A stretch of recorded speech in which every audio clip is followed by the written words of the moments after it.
Hi. So AP statistics, let's make a dot plot. A dot plot is a type of numerical graph that we make for a small set of data. Important features of a dot plot, you can see that you're going to have a small set of data, not a large set of data, not a medium size, usually it's pretty small. And you're always going to start with a scaled number line. So no matter what your number line is, it definitely has to have scale. Here's a graph that we made in class, and notice it also has a scale. There's actually two of them, same scale there. So it's important not to leave any numbers out, okay? Make sure all of your spaces represent about the same thing. For example, even though we don't have any 7 or 8s, we still include that so that we can see gaps in our data. Other thing that you want to make sure that you don't accidentally miss is you don't want to miss out for having a label of the variable name on that axis. Okay, so anytime you're looking, we're going to make sure we've got that variable labeled on the axis so we know what our numbers represent. The dots that we put are instances of a certain value. So for example, if this represented, I have 3 6s. Notice the dots sort of hover above the number line. They don't rest on the number line. The graph that we made for the toothpicks, I have 2 graphs in here, and I asked students, how long does it take you to snap 15 toothpicks? And so everyone got their first attempt. And you can see each dot represented someone's score in seconds of how long it took them to snap 15 toothpicks, and then I asked them to do it again. So if we want to compare 2 data sets, the general idea is that you will make the same number line and you stack them so that you can compare and the numbers are basically in the same place. And it lets us see that, yeah, it does look like in general that the second time we did have a slightly smaller average time of these things here. So we don't know specifically that every single person did better, but it does look like on average that the individuals who played this little game of mine did better. Okay, so let's put an example. Let's make a real quick dot plot. So it says the following data set shows the fuel economy in miles per gallon for a sample of 2015 model year vehicles. Construct a dot plot to display the data. All right, so the first thing I'm going to do is I like to, anytime I'm working with a numerical set of data, is to locate the smallest number, which is this case 16, and the largest number, which in this case is 40. If you do that, what you'll find is that you know how to scale your data. 16 to 40, I think I can make a number line that goes from 16 to 40 without too much trouble. If I end up with 16 to 400, then maybe I want to go by 20s or by 50s or something like that. All right, so I'm going to go ahead and I'm going to make my number line here. Oh, that's a terribly unstraight number line. Forgive me, right? All right, so and then I'm going to go from 16 up to 40. So I'm going to go 16, and I'm going to say 17, 18, 19, 20, 21, 22, 23, 24, 25, 26, 27, 28, 29, 30, 31, 32, 33, 34, 35, 36. Oh, I'm running out of room. 37, 38, 39, and 40. And I'm going to label this, and I'm going to say here, how about this is fuel economy.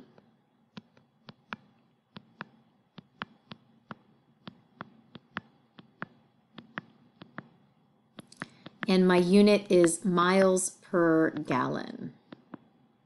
Okay. The next thing we're going to do is we're going to make a dot for each of those values. So I'm just going to go through and make a dot. So we've got 16, 27, and for each of these I'm just going to make a dot on the number where it is, 28, 29, 30. Trying to make all of our first level dots the same height, sort of floating above that number line. Here's 30 again, so now I'm just going to stack that. 31.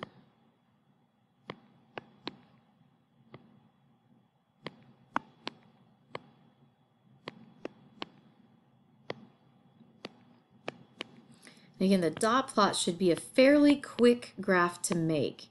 This should not be a graph that takes you a really long time to construct. You should be able to pop out one of these fairly quickly to get an idea of the important features of this graph. All right, so 28, 29. Here is my dot plot. All right, so if I was going to talk about this dot plot, so I've got my number line, I've got my dots all in the right place. If I was going to talk about this, let's see. What could we say about this graph? Well, I'm going to probably type this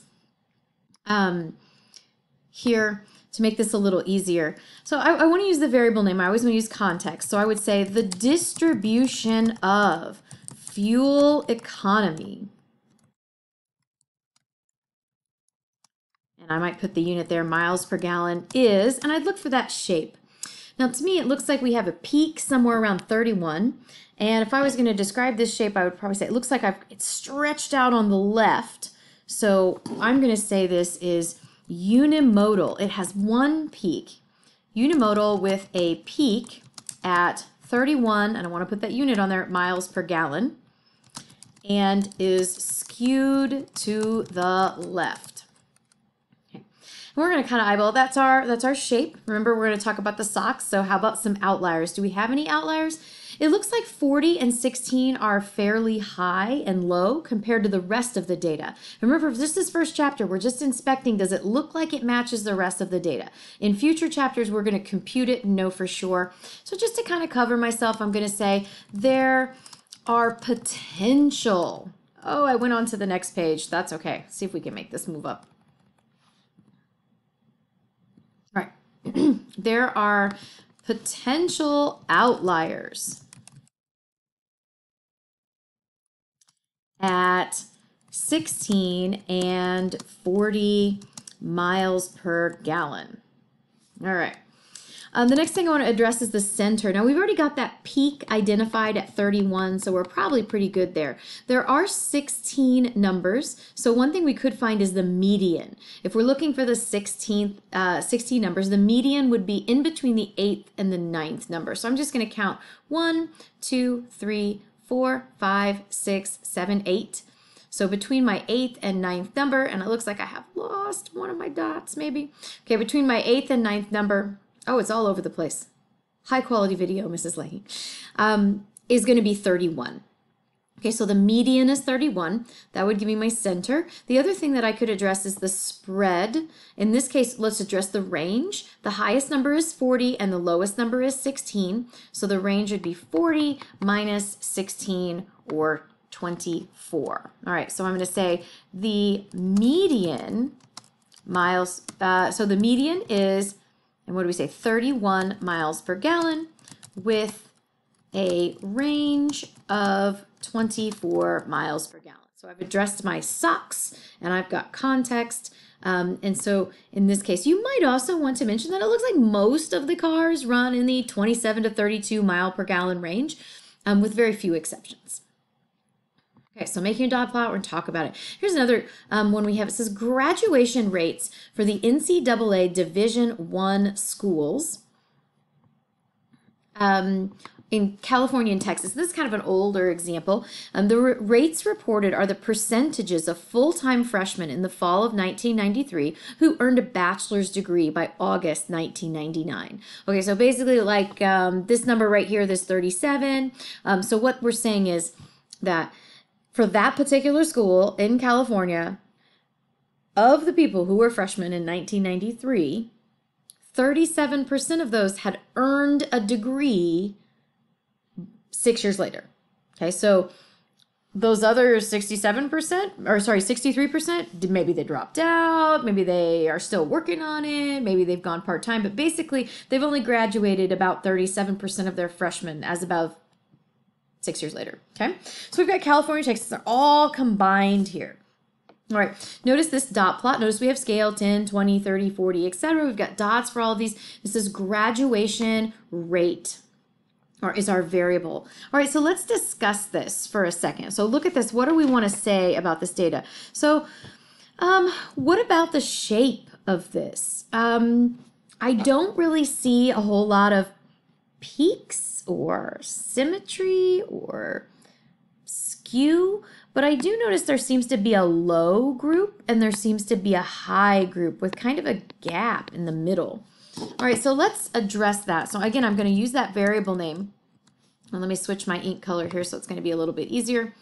Okay, the distribution of graduation rates for California, which I'm going to abbreviate, and Texas. Okay, there's a lot of difference here, but it appears to have two clusters. A lower cluster, and I'm going to try to use real numbers. I'm going to say 10 to 50%, and a higher cluster, which is going to be somewhere between 60 and 90%. Okay, so that kind of gives you my shape. Okay, kind of gives positions of those two. Instead of saying skewed left, skewed right, I think we're going to stick there. So let's go to outliers. Do I see any outliers? Don't see anything that seems real unusually high. I mean, that 10 is low, but it kind of seems to follow the trend of what's going on here. What about the center? So the center of all of this, I could find the median for all of this data. It looks like there's 39 numbers.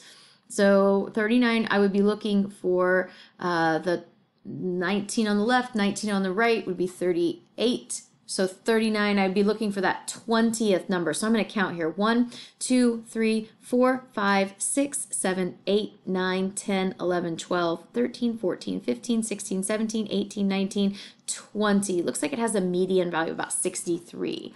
So I'm going to say the median graduation rate, I'm going to stick that context in there again, is 63%, and I'm just going to estimate the range. And the range is approximately 80%. That would be 90% minus that 10%. Okay? So ultimately, what is this story telling? Like, what is this graph telling us? It looks like, one, there is a lot of variability here. It varies greatly from 12% up to 90%. We've got clusters of values. It looks like there's some low performing schools and there's some high performing schools. Ultimately, the other thing I notice here is we do have two states. So perhaps a better way to talk about this would be by separating those out and looking at the comparative dot plot. It might be better to look at that in two groups. Maybe all these are California and all these are Texas, or who knows. So we've graphed it again. And here is the data separately. Now, one of the things that is incorrect about this, so I want to make sure that I fix this on here. Remember that with a comparative dot plot, you want to label which is which. So there's California and Texas. Notice that they share the number line. Okay, we've got a shared number line. And then the one thing that's missing here is the big mistake. Got to make sure you have that variable on there. That got chopped off when I snipped this picture. Okay, so I want to make sure you add that back. That is graduation rate. Okay, now if I wanted to compare these two values, if I wanted to compare these two distributions, I'd want to be a little careful. First off, I always need to use comparison words. So if you are going to compare two things, you can't just say, this is 5 and this is 7. You have to say, this is 5, which is smaller than the other set. The thing I like to say is if I said, hey guys, I put your test grades in and all your grades are different from they were before. That's not going to be good enough for any of you. You're going to immediately be logging on to PowerSchool and saying, did my grade go up? Did my grade go down? Is my grade the same? Okay, so try to use those words when you are trying to compare these things. So what do I see? So first off, it looks like we have retained that idea of two smaller groups. Okay, looks like that gap exists in between, so we both have two smaller groups. And let's see, it looks like the majority of the Texas scores, so more than half. If you look at these dots, there's definitely more dots over here. The majority of the Texas schools are less than 50%, whereas the majority of the California schools in this particular data collection are more than 60%. All right, so let's see. Let's start off and try to get this taken care of. I'm going to change my font color again.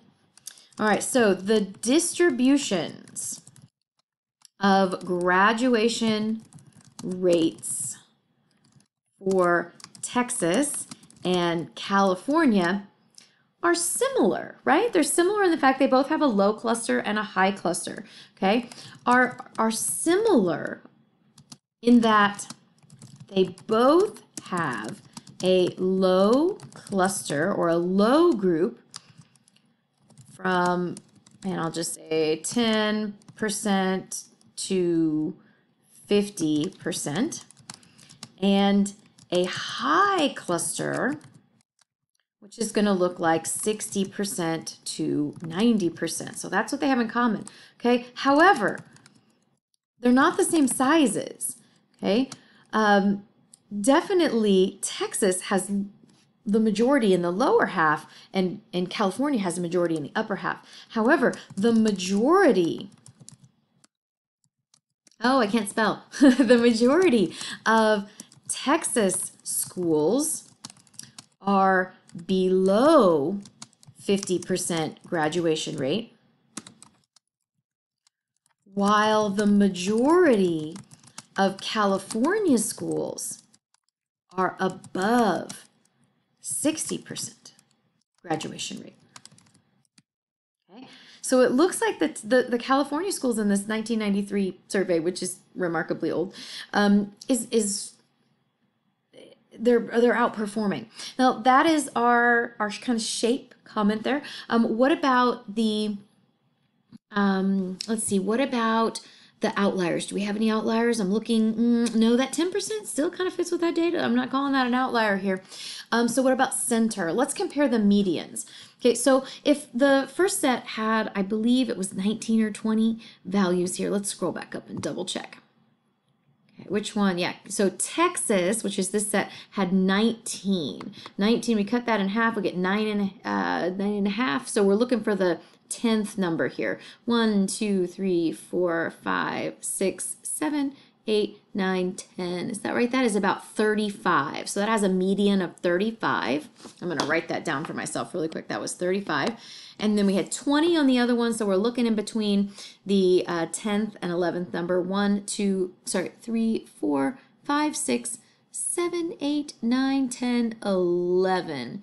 All right, so we're looking at about 67. And just for, that's not exactly it, but it's pretty close. Okay, so if we look at this, this means that California has a higher median score than Texas does. Okay, so, and that has to do with the majority of their scores being higher. So we're going to comment on that, but we're going to compare them.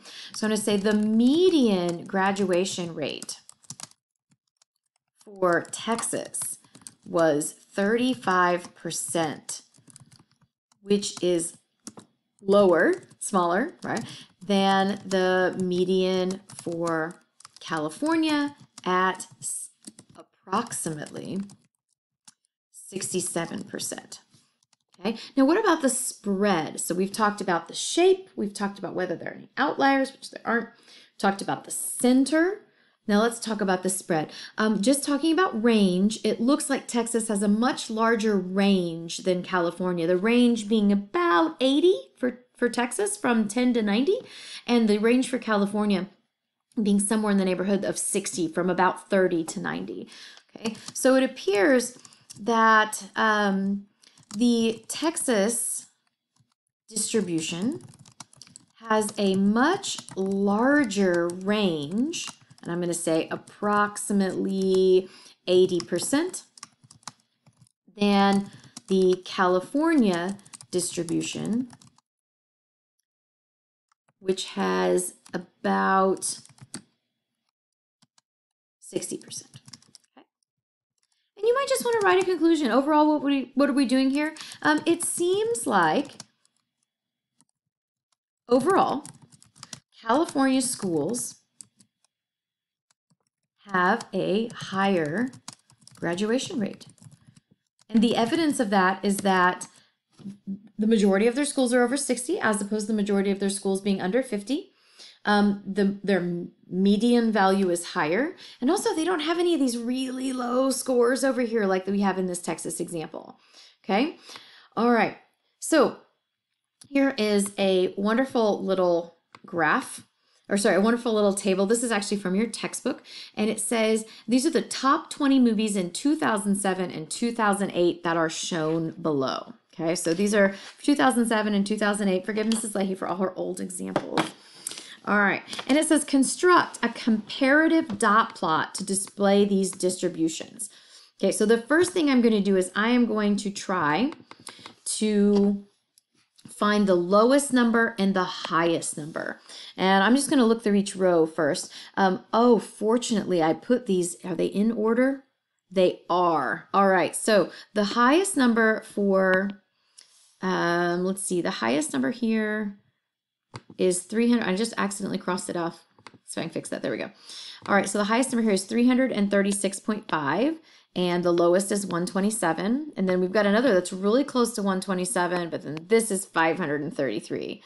All right, so we need to think about the top number and the bottom number in total. So I need to make sure that my number lines can go up to about 500.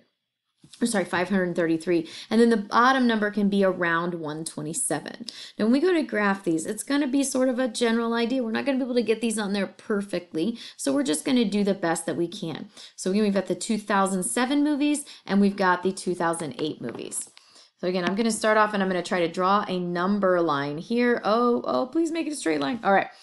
And I'm going to go maybe by 50 increments here. All right, so I'm going to say 100, 150, 200, 250, 300, 350, 400, and 450, and 500.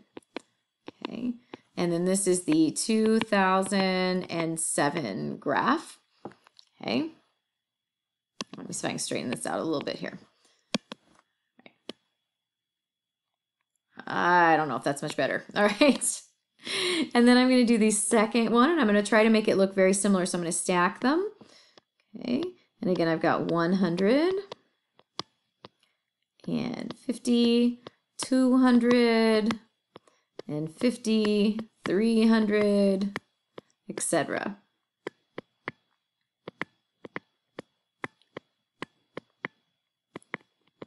All right, and that is 2008. That's going to be the 2008. All right, so I have these numbers on another sheet of paper, so you can see yours, the top here. But what I'm going to do is I'm going to take each of these numbers and I'm going to plot them down on my graph here. So I've got like 330, 322, 319. I'm going to work through and create this dot plot here. Okay, so again, I've got 336, here's 350, that's going to be somewhere here, and then 322, okay, and 319, okay, I'm going to kind of pile them up there. 309, that's going to be here as well. Okay, 292 puts me on the other side. 256, 227, 220, 217, 210. Let's see, we've got 206. Oh, that's going to be over here. Okay. 183, 168, 148, 143, 140.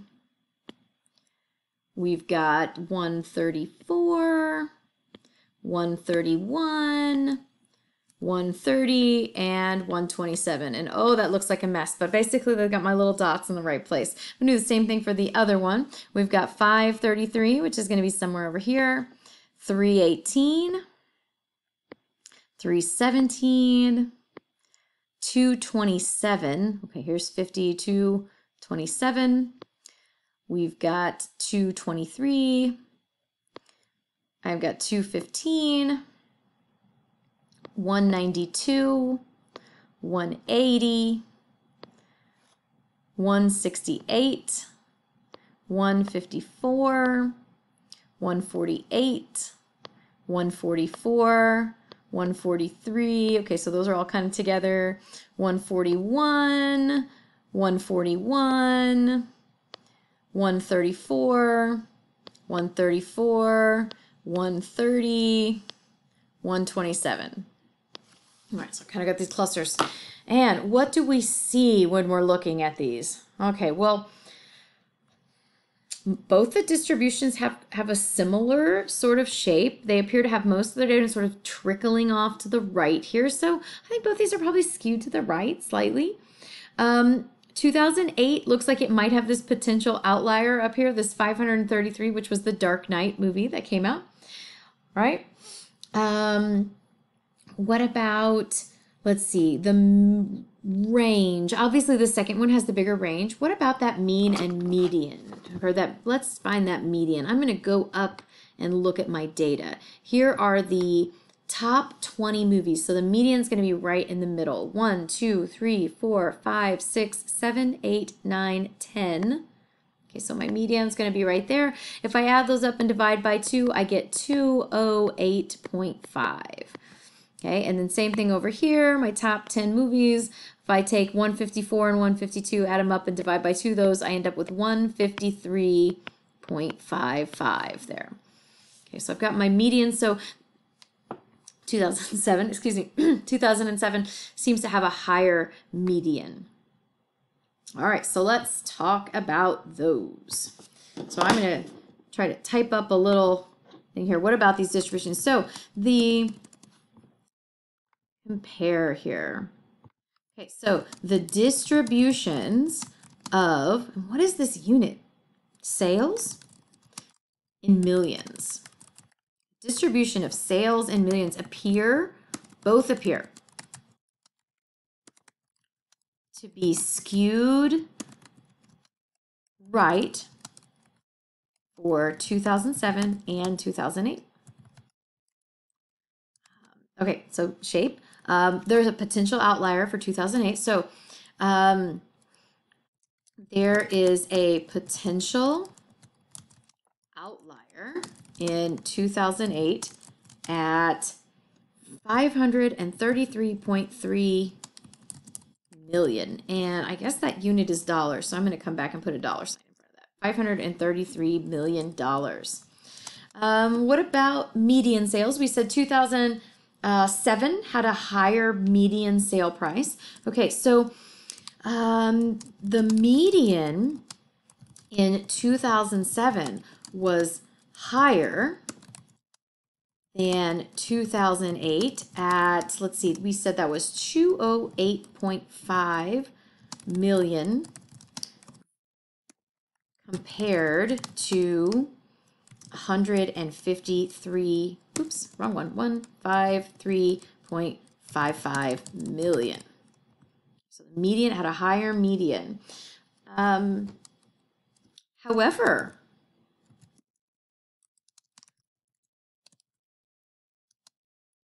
(2008) has a larger range. 2008 had a much larger range of approximately, let's see, what is that going to be? 533 minus 406. Okay, approximately, got a ranger here, got to fix that. Much larger range of approximately 406 million compared to 2007's. And if we can take the biggest number minus the smallest number there, we end up with 208 million. And the reason why is because of that large outlier, due to the large outlier. Without that outlier, those two graphs look very similar and their ranges would have been very similar. And 2007 would have been a more successful year because even without that outlier, you can see that there seem to be more values there. So let's just comment about that. What is this saying? That besides that outlier, most of that data is somewhere between 100 and 250, the majority of both of these. So the majority of both years seems to be between 100 million and 250 million in sales. So I've got my comparisons. So again, when we're making dot plots should be a nice, easy graph to make. You want to make sure you have scale. You want to make sure you're labeled so you know which one is which if you're doing a comparison and they're stacked. And it helps us see the idea of whether or not these have similar shapes. Do they have similar centers? Are they telling the same story? Okay, the dot plot is one of the easiest things we have to do for that. And then just don't forget that when you are talking about comparisons and comparing two groups, to use those comparison words: larger, smaller, greater, decrease, increase, different. Be careful with different because you might want to say bigger or smaller. Okay, and similar. Use those words to compare. All right, so that is the dot plot, one of our meat and potatoes graphs from AP Statistics.